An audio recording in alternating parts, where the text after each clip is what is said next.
What is love? Oh my goodness. Oh God. That's a complicated question. It could mean a variety of things. What is love? Well, let's see the Google definition. Well, it's an emotion. I think we can start there. And it's pretty strong. I think that too. Love, a strong affection for another arising out of kinship or personal ties. Attraction based off of sexual desires. Affection and tenderness felt by lovers. That is what love is.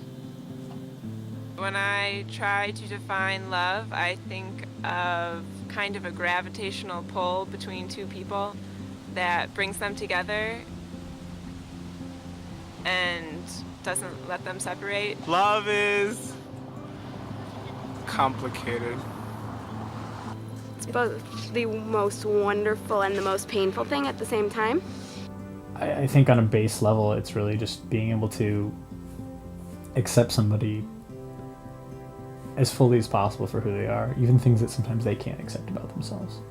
Love is being committed to somebody and having a very deep affection for them, that you know that you don't really want to be with anybody else, and they make you happy and they make you smile, and sometimes they piss you off, but pissing you off isn't enough to make you want to stop being with them.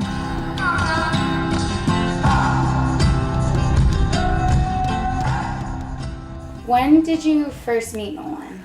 I met him when I went to the pods on campus, the first few days I was here. It was the first day moving in at K, and I was visiting another friend. He was moving into the freshman dorm, and I saw Janelle walk out of the building as I was on my way there. He was sort of helping to run the Cirque du K pod, and I went because I wanted to see what Cirque was, and met him. He was the first person that came up and said anything to me. And I literally went directly to Dakota's room, and I was like, hey, I just saw this really cute girl walk out of the dorm. But we actually didn't start dating until more than a year later, because he was dating someone at that point, and then I was dating someone when he broke up with that person. I flipped a coin about whether I was going to ask you if you liked me or not, and it kept... Did you literally flip a coin? I literally flipped a coin, and I flipped it 10 times, or no, not 10 times, that's a lie. I flipped it 4 times, and out of those 4 times, it was heads every single time, and heads was I was going to ask you if you liked me. So I asked you, and you said yes. And after 2 years, we're still together, so that's pretty great.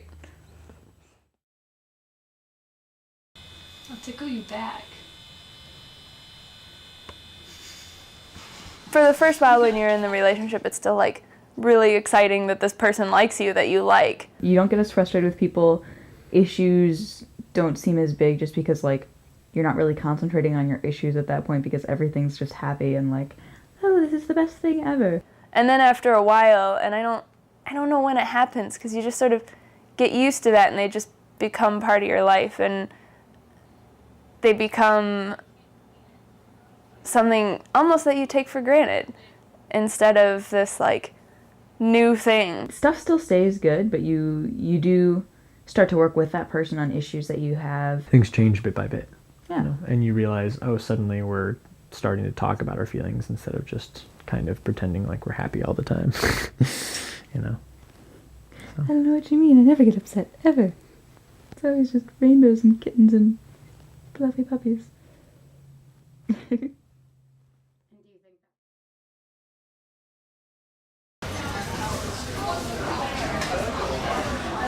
Not all bad, but moments of struggle for sure.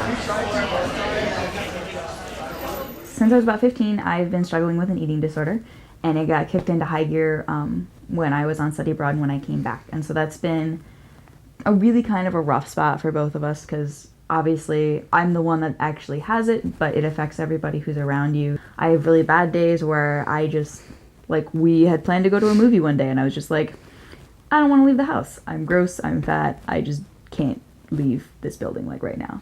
And he's been really good and supportive about making me promise not to do certain behaviors that I shouldn't and making sure that I eat. So it can cause a lot of issues because I get really upset about it because it's not something that I want to have to deal with, and I really just want it to be over with and done with, but it's not something that's just gonna disappear.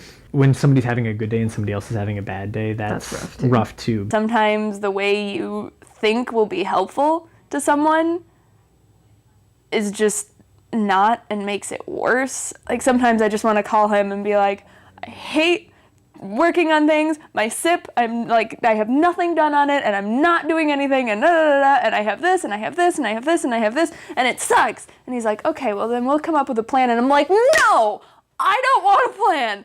I just want life to suck for a few minutes and then come up with my own plan later, and I don't want help.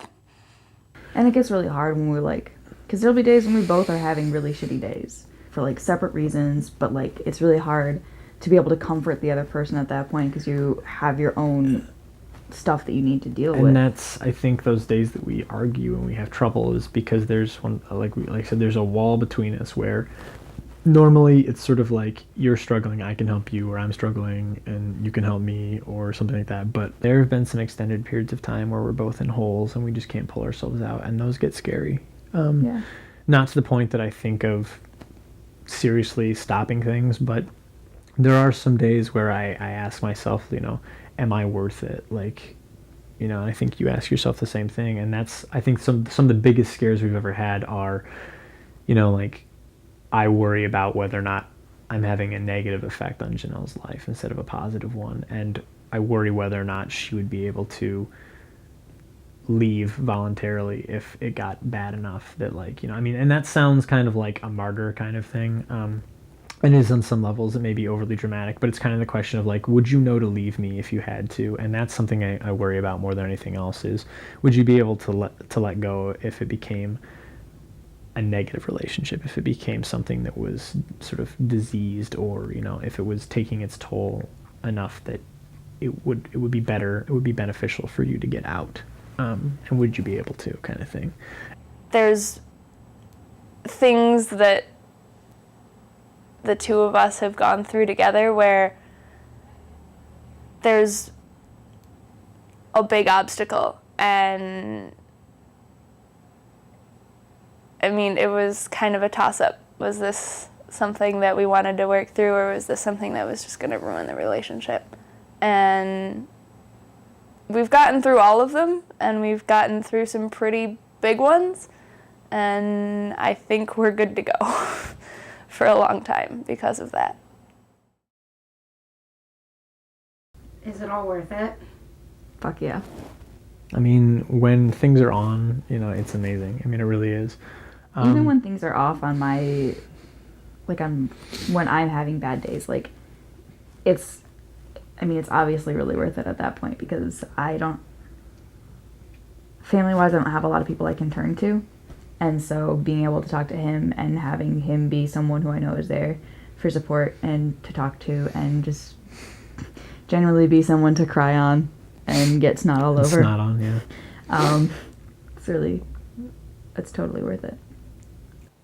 I mean, it depends on how much good stuff you've got. But if you've got someone who, this is cheesy, if you've got someone who's just entirely made of good stuff, then it's totally worth it, even if it's hard to get to the good stuff sometimes. Like Nolan? Like Nolan. Yeah. Whatever. We'll make it work. Okay.